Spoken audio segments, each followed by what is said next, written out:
যতই দিন গড়াচ্ছে ততই বিষয়টাতে কিছুটা ঘোলাটে এবং কি ধোঁয়াশা আকার ধারণ করছে, তাই না? আওয়ামী লীগ সরকারের পতনের প্রায় 4 মাস সময় অববাহিত হয়ে গেছে। এর মাঝখানে খুবই আলোচনার মধ্যে এখন যে ইস্যুটা, অন্তর্বর্তী সরকারের সাথে বিএনপির যে আভ্যন্তরীণ দূরত্ব, আবার বৈষম্য বিরোধী আন্দোলনের যারা উপদেষ্টা আছেন বা নেতারা আছেন তাদের সাথেও বিএনপির দ্বন্দ্ব একদম প্রকাশ্য স্পষ্ট হয়ে এসেছে। আর এই সকল ইস্যুগুলো যতটা আমরা টেলিভিশন স্ক্রিনে দেখছি, এর পেছনে আরো বড় কিছুই বা ঘটছে। সম্ভবত একটা দুঃস্বপ্ন দেখছেন তারেক রহমান, যে দুঃস্বপ্ন আওয়ামী লীগ সরকারের আমল থেকে যখন তাকে রিমান্ডে নেওয়া হয়েছিল, এরপর যখন তিনি মুচলেকা দিয়ে বাংলাদেশ ছেড়ে গিয়েছিলেন, সেই দুঃস্বপ্ন দুঃসহ স্মৃতি তার ব্রেইনে কোথাও না কোথাও আটকে আছে, ভয় জেঁকে বসেছে। সকলের মনে প্রশ্ন, কেন তারেক রহমান দেশে ফিরছেন না? ফেসিস্ট আওয়ামী লীগ তো আর নাই, তাহলে ভয়টা কাকে? এখন তো নতুন বাংলাদেশ, আসলে নতুন বাংলাদেশে এই অন্তর্বর্তী সরকারকেই ভয় পাচ্ছেন নাকি অন্য কিছু? প্রশ্ন নানান জনের, নানান চিন্তা। তবে কেউ কেউ বলছেন যে না, তিনি সময় হলে আসবেন, আবার কেউ কেউ বলছেন ভাই এখনই তো সময়, আর কবে সময় হবে? সম্প্রতি আমাদের বৈষম্য বিরোধী আন্দোলনের একজন অন্যতম উপদেষ্টা নাহিদ, তিনি একটা বক্তব্য দিয়েছেন, যেটা ঘিরে মির্জা ফখরুল ইসলাম লন্ডন থেকে এসেই কাউন্টার করেছেন, পাশাপাশি রিজভী সাহেবও কাউন্টার করেছেন। বলা হচ্ছে যে রাজনৈতিক দলগুলো অন্তর্বর্তী সরকারের যেই উন্নতি বা সহায়তা, ওইটার মধ্যে এক ধরনের বাধা তৈরি করছে। আর বিএনপি নেতাকর্মীরা বলছেন যে দেখেন, সমালোচনা কিন্তু সরকারের উন্নয়নের পথে বাধা না, বা এই কার্যক্রমের মধ্যে কোনো বাধা না। যাই হোক, আলোচনার ইস্যু হচ্ছে তারেক রহমানের কি দুঃস্বপ্ন, একটা অন্ধকার প্রকোষ্ঠ, কারাগারের মতন, সেইখানে তিনি আছেন। চারদিক থেকে নানান ভয়ের আওয়াজ টাওয়াজ হচ্ছে।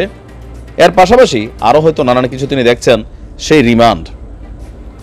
তো সেই রিমান্ড গত হয়ে গেল এত বছর, তাহলে এখন কেন এই প্রশ্নটা উঠছে? প্রশ্ন এখানে উঠছে যে সম্প্রতি লন্ডন সফর করে এসেছেন আমাদের মির্জা ফখরুল ইসলাম আলমগীর। তো সবাই ভাবছিল, পত্রিকাতেও চলে আসছিল, বা অনেকে বলছিল তারেক রহমান দেশে ফিরছেন, কিন্তু মির্জা ফখরুল ইসলাম আলমগীর তিনি একটা দুঃসংবাদ নিয়ে আসছেন এই মুহূর্তে বিএনপি নেতাকর্মীদের জন্য, যে তারেক রহমান এই মুহূর্তে দেশে ফিরছেন না। সমস্যাটা কোথায়? সমস্যা কিন্তু ওইটাই, একটা ভয় কাজ করছে যে তিনি দেশে আসলে গ্রেপ্তার হতে পারেন, তার বিরুদ্ধে যতগুলো মামলা চলমান আছে। যদিও মামলাগুলো একে একে খালাস পাচ্ছে, কিন্তু এখনো সবগুলো মামলা খালাস হয়নি।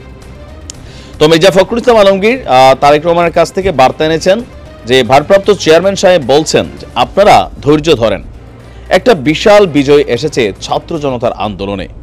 এই বিজয়কে ফলপ্রসূ এবং সার্থক করতে হলে অবশ্যই সবাইকে ধৈর্য ধরে ঐক্যবদ্ধভাবে কাজ করতে হবে এবং গণতন্ত্রকে পুনঃপ্রতিষ্ঠা করতে হবে।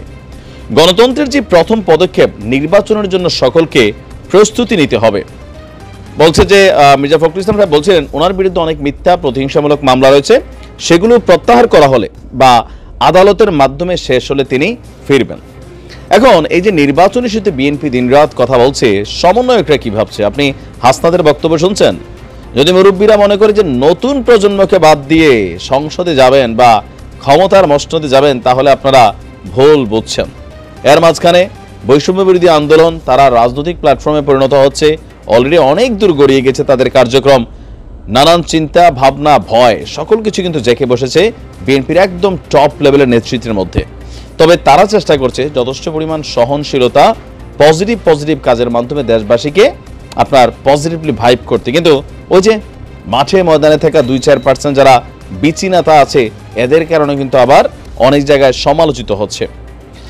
তো বিএনপির মহাসচিব বলছেন অধ্যাপক মোহাম্মদ ইউনূসের নেতৃত্বে অন্তর্বর্তীকালীন সরকারকে আমরা রাজনৈতিকগুলো সহযোগিতা করছি।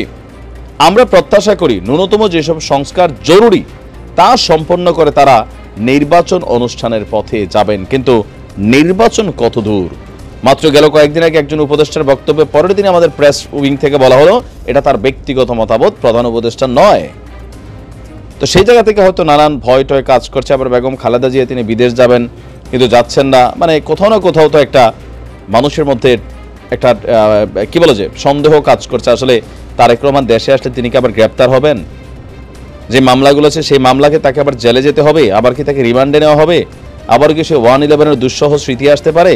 নানান কিছু ভয় কিন্তু কাজ করছে তারেক রহমানের মধ্যে, যে দুঃস্বপ্ন তিনি কিন্তু এটাই বারবার দেখছেন। সেই রিমান্ড খেয়াল আছে তো, সেই চিত্র ওনাকে উল্টা লটকে পিটানোর একটা দৃশ্য ছিল।